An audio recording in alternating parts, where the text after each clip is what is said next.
Business is a tricky thing.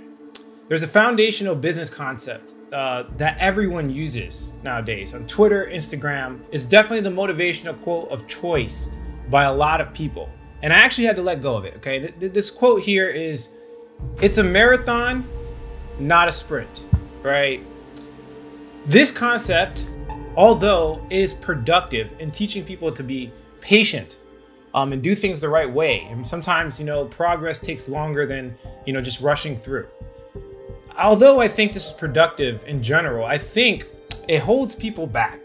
It holds people back a lot, especially in the Cardano community.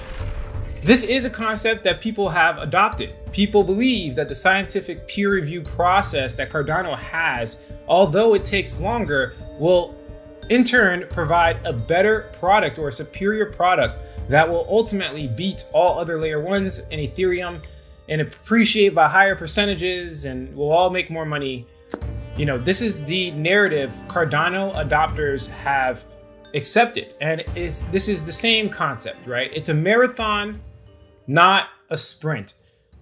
And when thinking about this concept and my adoption of it when I was an early entrepreneur, although it's, again, productive, there is a ceiling. And it wasn't until I realized that the best marathon runners on planet Earth are sprinting the entire marathon. So let me say that one more time. The best marathon runners are running at sub 6-minute pace. They are sprinting, essentially sprinting the entire way. Once I lowered patience for results and winning, this ultimately got me to a higher level as a research analyst, as a trader, as a businessman, a CEO of a company. I started winning more. So let me propose an alternate solution. Instead of just criticizing Cardano on YouTube consistently, I'm going to propose a productive conversation. And in this video, I'm going to lay out the exact details of what Cardano needs to do to get adoption. And just to be clear, they are not doing it right now. This is a problem. Keep watching.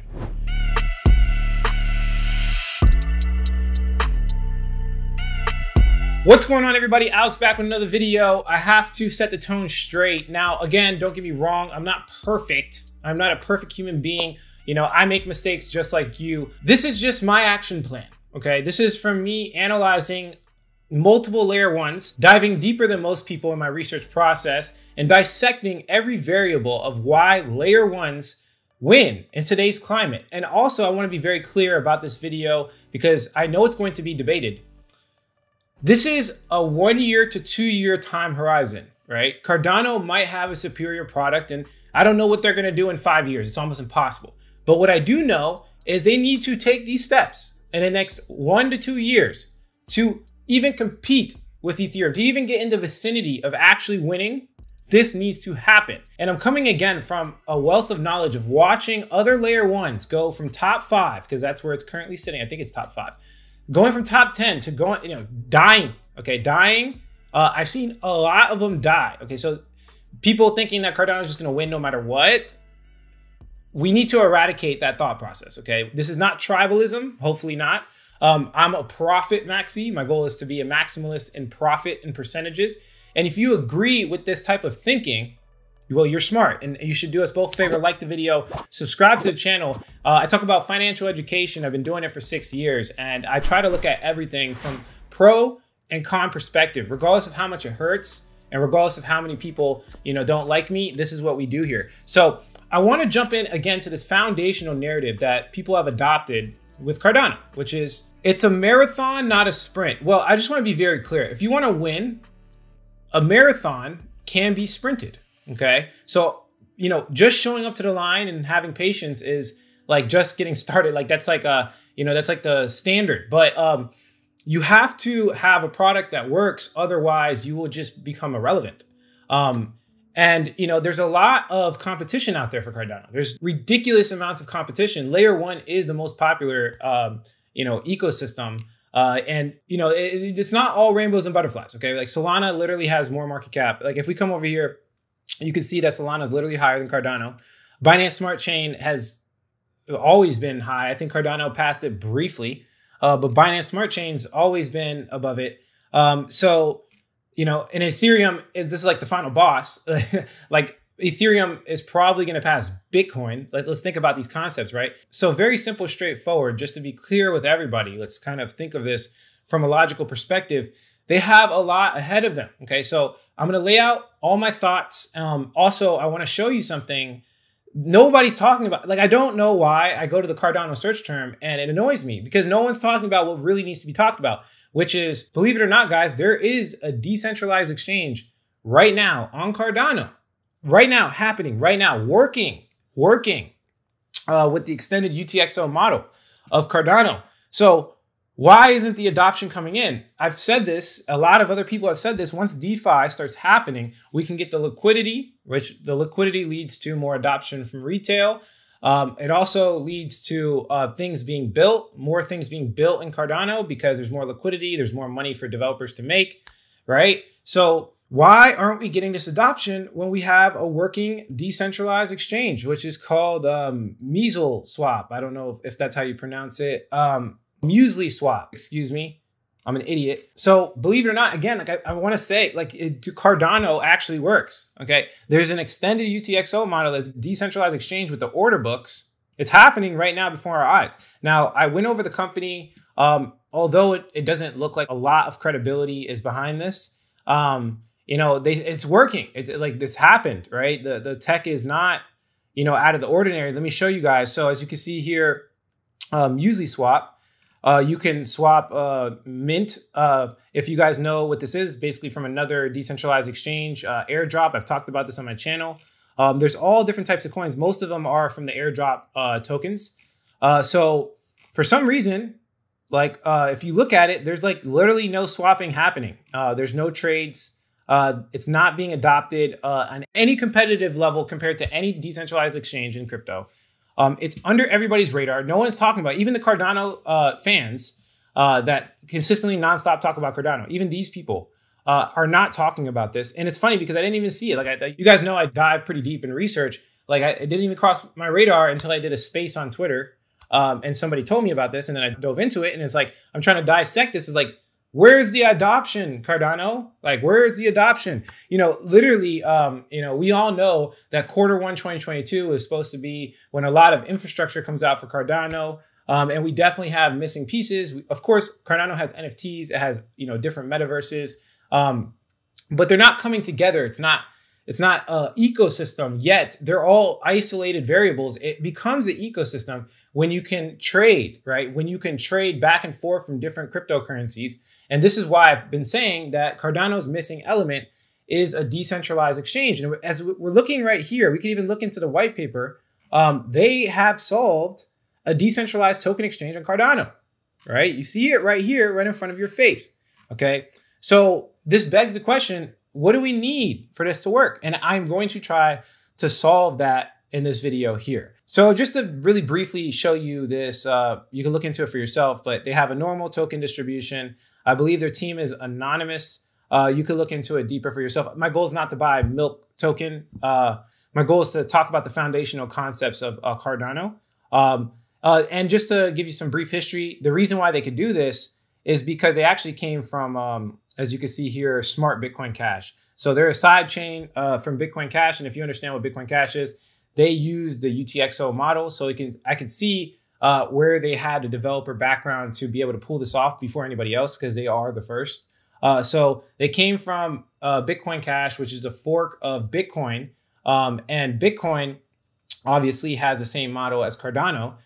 So this makes sense. And if you guys know, you know, one of the biggest guys for Bitcoin Cash is Roger Ver, obviously highly criticized. Bitcoin Cash specifically has been double spend attack. You know, it has ridiculous amounts of issues. So you guys know my opinion on like the Bitcoin duplicates. So it's good that this project, although they spent a lot of time on Bitcoin Cash, are moving over to Cardano and they're utilizing the same tech. But there's just a couple of issues, okay? As you can see, they don't have that much following.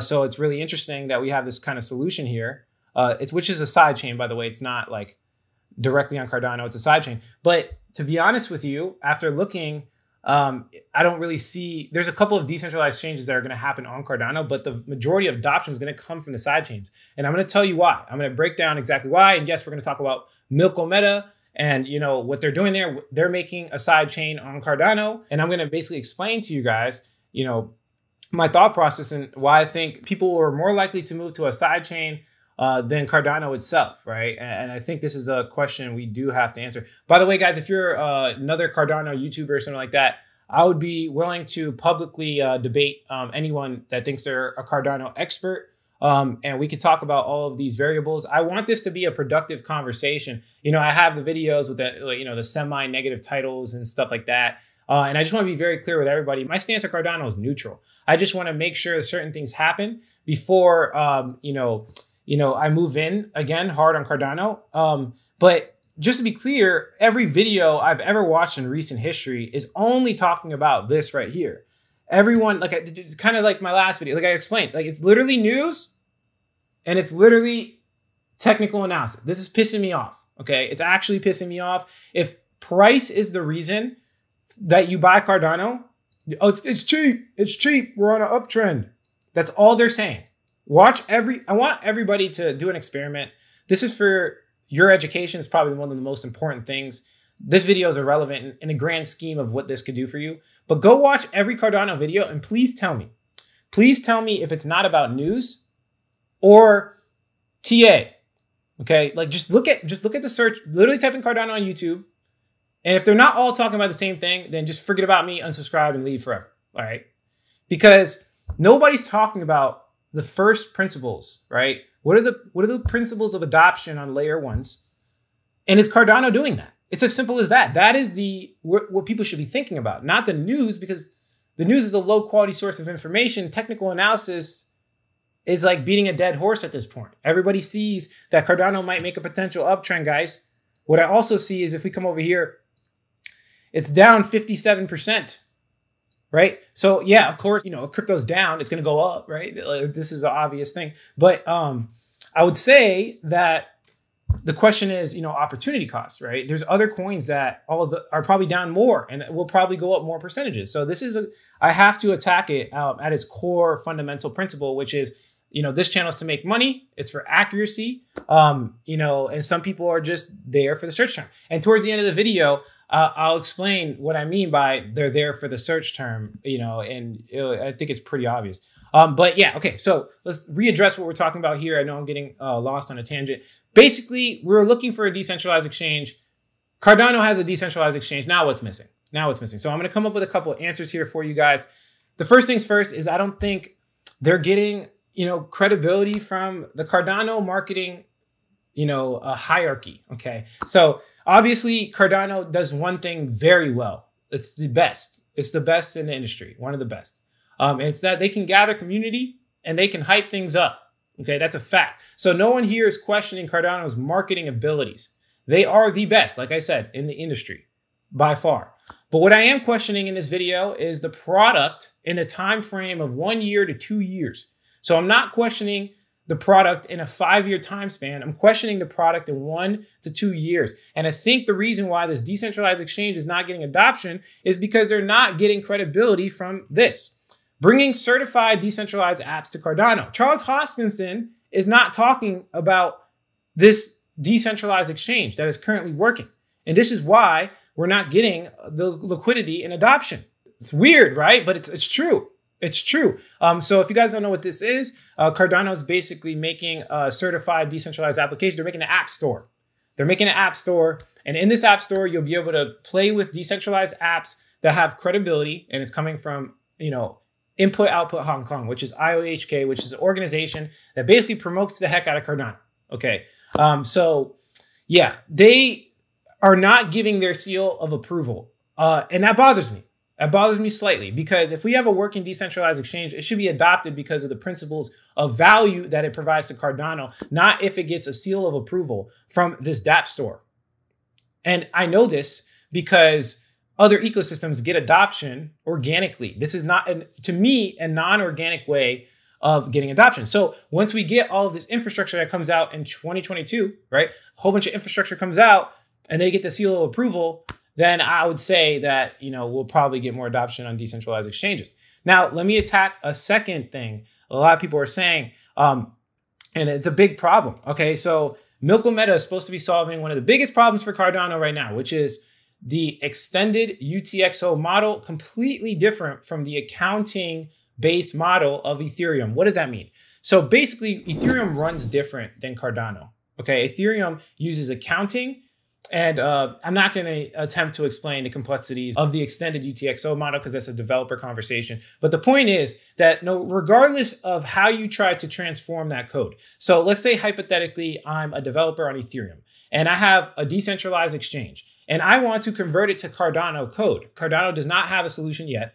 But even if they did, foundationally, the products that are being built on Cardano have to be different. So there's no way for a developer to easily transform over to Cardano. It's literally impossible. And let me explain exactly why. So if we pull up in this white paper here from the decentralized exchange, that's currently working right now, and we scroll down to this part here, it kind of explains it. So as in the centralized order book model, traders can buy and sell orders. However, we only support limit orders for reasons to become clear, and note that the market order can be reviewed as a special case of a limit order that is canceled after one block. This is, of course, no central entity. Instead, orders are made by calling a smart contract that locks the amount of tokens one is willing to sell in a UTXO altogether with a fee in ADA and with information on the trader wants to buy and how much. So basically the point is, very simply put, they can't make a similar model with liquidity that you see on, Uniswap, which is the best and biggest decentralized exchange in the world. Uniswap has a model where you're a liquidity provider. You provide liquidity and, the money is locked in a smart contract.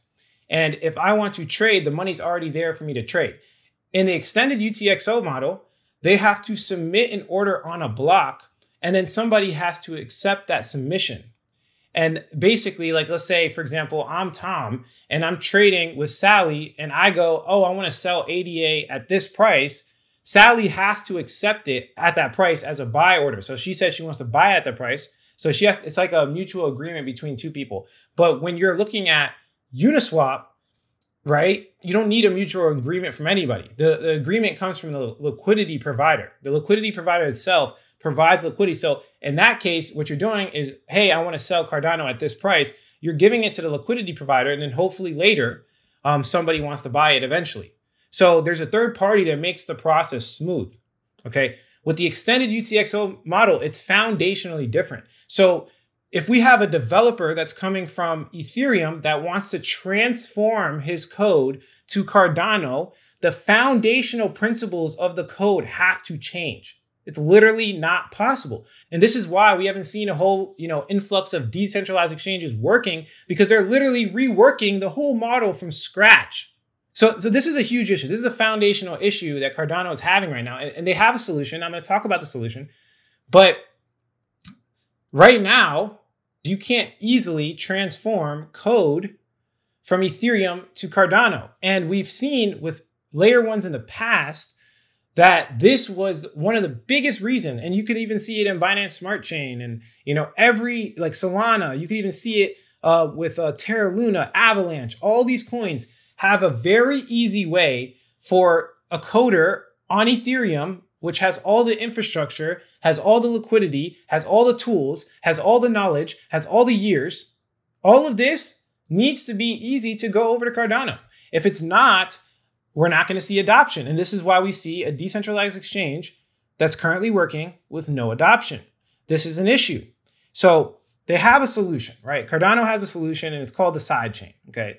It's called the Sidechain. And one of the biggest companies trying to solve this is Milkomeda. So as you can see here, they literally talk about the exact problem. They are basically explaining that we need to have EVM compatible code. So what they plan on doing is launching an EVM-based sidechain. So how is this going to work? And this is where you have to have that question, right? So like, this is not the first company to do this. We have other sidechains, right? Have you guys ever heard of Polygon? So it's not really a question of Cardano in this point. It's a question of Milkomeda versus Matic and Polygon. They even, in this article, if we go to their website, explain existing sidechain projects such as Polygon have already had success in Ethereum ecosystem, showing that there's a lot of interest in such projects. The following tables show explosive growth of Polygon over a single year. And they are literally saying right here, given that Milkomeda will expose multiple smart contracts, VMs to Cardano users over the long term while severely improving UX, we believe similar explosive growth is possible. So they're literally comparing their whole entire strategy based off another company that's already doing it. Do you not see how this is foundationally broken, right? They're just saying they're going to have better UI, and they're saying that they're going to be able to pull from multiple blockchains. Polygon only pulls from Ethereum. So it begs the question again, if you're going to create a layer 2 in Cardano, okay, and people are most likely to adopt this layer 2 instead of Cardano itself, right? Because it's a side chain, because it's EVM compatible, because the pitch to developers, hey, developers, you can come code on a side chain for literally no effort. You can just go and transform your code and it'll work on Milkomeda, right? You could do that. That's the real pitch that you guys should be looking for, not if people are going to adopt Cardano. It doesn't matter about the people. It matters about the developers and the experience coming to Cardano. That's what matters, because that brings the people after that. That's kind of like the precursor towards people coming. If there's no product, then how are people going to come to use the product? They don't. So the question for Cardano should be, how are they going to attract developers? And their solution is a side chain, which is EVM compatible, okay? And in this side chain, the question you have to ask is it better than the other side chains? How is that not a question? So you can't just say, oh, just because we're on Cardano, you are a better side chain. You can't say that, right? Because as we saw with Polygon, they literally bought a ZK rollup company. So, Polygon could literally decide, hey, we're going to become EVM compatible. We're going to get Cardano. We're going to go to Cardano. And it's because they're getting a lot of, whatever, right? They can decide, Polygon can say, I'm going to Cardano, all right? So bringing it home for everybody, because I know this is a lot of information and I really want people to really think deep about this, okay? And maybe I'm, babbling on, but like nobody's gonna be able to answer this.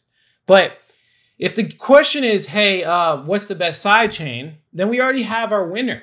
And guess how it started winning? The reason why Matic started winning is simple. It's not because they have a superior team. It's not because they have superior tech, but it's because they have integrated into Ethereum and they have focused their efforts on acquiring Ethereum developers and having Ethereum-based code and, accommodating Ethereum developers and Ethereum users. So let's bring it back to the intro. It's not a sprint, it's a marathon, right? This implies the wrong thing because it implies that you don't need to move fast always. When you're thinking it's a marathon, you're thinking to yourself, you need to slow down. But like I told you, the best marathon runners don't slow down. They sprint the whole marathon. So the thing is, and the thing I'm questioning is if Cardano is the best pitch, it has the best signature trilemma solution, and it's so good that everybody's going to come to Cardano because it's a superior product. Why can't a sidechain like Polygon adopt the same variables? It's a question of layer 2s, not layer 1s. It's a question of layer 2s, which is taking away from Cardano. Hopefully that makes sense to you guys. This is a lot to wrap around your head, but I thought it was very interesting. So the first thing, just to have this productive conversation, is Cardano, please. You need to figure out a way to make it easier for Ethereum developers to come to your blockchain. If you don't, I am not going to invest in you and I will not endorse Cardano. Number 2, you need some better way to pay developers on Cardano. I don't know how it currently works, okay? And I've looked into it. I've dove deep. I'm a researcher of 6 years. You guys can go ahead in the comment section below and say I suck at life. That's fine. But I've been doing this for way too long. I'm a multimillionaire off investing in crypto. And I'm telling you right now, but it's very hard for me to find a developer incentive program for Cardano. And you can even literally see it right here from this person. And you could even see how they asked a question that they're scared of talking negative about Cardano, which is annoying. But I have a nagging question. How is Charles and IOHK being able to pay for all his work up to date? Right? So like, how are they financing operations? How are developers being paid? And what I think Cardano needs to do is do what Phantom did. And this is why Phantom had so much growth. And Phantom is a smaller project in comparison to Cardano, so I am not trying to compare them. But I'm just simply, again, isolating the variables of why a layer one should win. And usually a layer one wins from past case studies because they're incentivizing developers to come to the blockchain, use the blockchain, and get paid for using it. What is Cardano's incentivization model? Hopefully they come out with something that is clear, because this is the best one I've ever seen. So hopefully they follow this, where they have this level. Basically they pay, hey, developer, if you get TVL on our blockchain, $1 million level, I'll pay you this much Phantom. And then if you move up and you get more TVL, we'll pay you more. So it's like a sticky model. It keeps developers for the long term. So you need to make it easier for developers. You need to make some type of reward mechanism that keeps developers long-term, Cardano. And just to talk about this, this is like super important. So like, if you really think about it, the conversations going from like the hype around Cardano to the conversation about, how are we going to get these developers, right? Like, how is Cardano really going to attract, this infrastructure so that they can actually win and people can actually use it? When using the other swap, I had to like download another wallet. You need to make it MetaMask compatible. If you can't use MetaMask, like I don't see Cardano working if MetaMask is not in the picture. Okay, it's literally the biggest app in all of crypto. It's like one of the biggest apps. Like MetaMask needs to be integrated. You need to be able to, add an RPC on MetaMask and use Cardano and decentralized exchanges. So this is also another problem, is user interface is a big issue. Yeah, so they need to make it a little bit easier. That's just my 2 cents. If I see Cardano come out with a massive incentive program, if I see they're really pulling off the EVM compatibility and the layer 2, and it's pretty nice, then I'll start talking more positive about Cardano. I just can't talk about positive when there's nothing but hype positive. Like, price is positive, news is positive. End of story. That's it. Everything else doesn't look too shabby for Cardano, just to be clear with you guys. And although, I'm hitting it from a very foundational perspective, it also doesn't, it's not always a bad thing. It's okay. Like, the hype can just do the work, right? Cardano's marketing is phenomenal. It's the greatest out of any other coin. And it could definitely hype its way up another 128%, for sure. That could happen. And if I see price rallying and I see things happening and there's a lot of buzz, then I'll make that decision when it comes. But foundationally, Cardano looks a little bit iffy for me right now. And I'm looking for a really good reason. And if there's any other YouTubers out there that want to comment on this, let's have a discussion. Let's have a debate. I'll debate Charles Hoskinson. Like, if you want to tell me the truth, and we can come forward and you could tell me why I'm wrong. And that's the beauty of being involved with crypto, is that you can bounce ideas off of each other and be wrong. And I could be wrong. So let's talk about it. Charles Hoskinson, let's get on an interview. One last thing, no shouts to this guy at all. I was actually watching his video. He's fire. You should definitely go watch UG Capital Venture. Very, very professional with what he does, and consistent. But guys, if Cardano sucks fundamentally right now, then, why is there so many people talking about it? And this is the reason why. And it just happens to be that his channel shows it. Again, I'm not bashing him at all. This guy's content is really good. I think he thinks about it in a clear way. But notice, every single time he makes a Cardano video, he just gets more views on his video, right? Just purchase 1 Bitcoin. Here's why.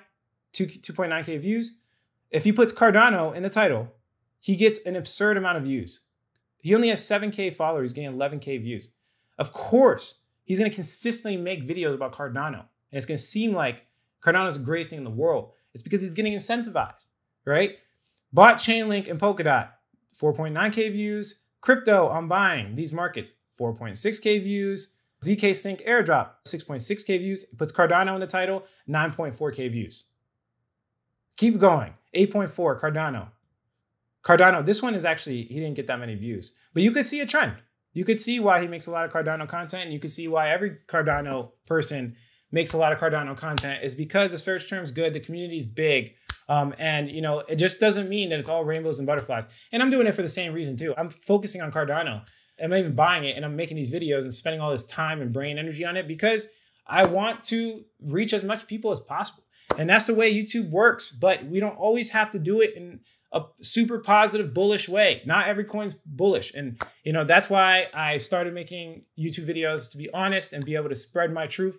And this is my truth. And maybe I'm wrong, but let me know in the comment section below. If you like the quality of this content, hit like. If you don't, leave some constructive criticism. Subscribe for more video updates. And like I always say, if you don't get with it, you will get left behind. Thanks for watching this, guys. Catch you in the next one.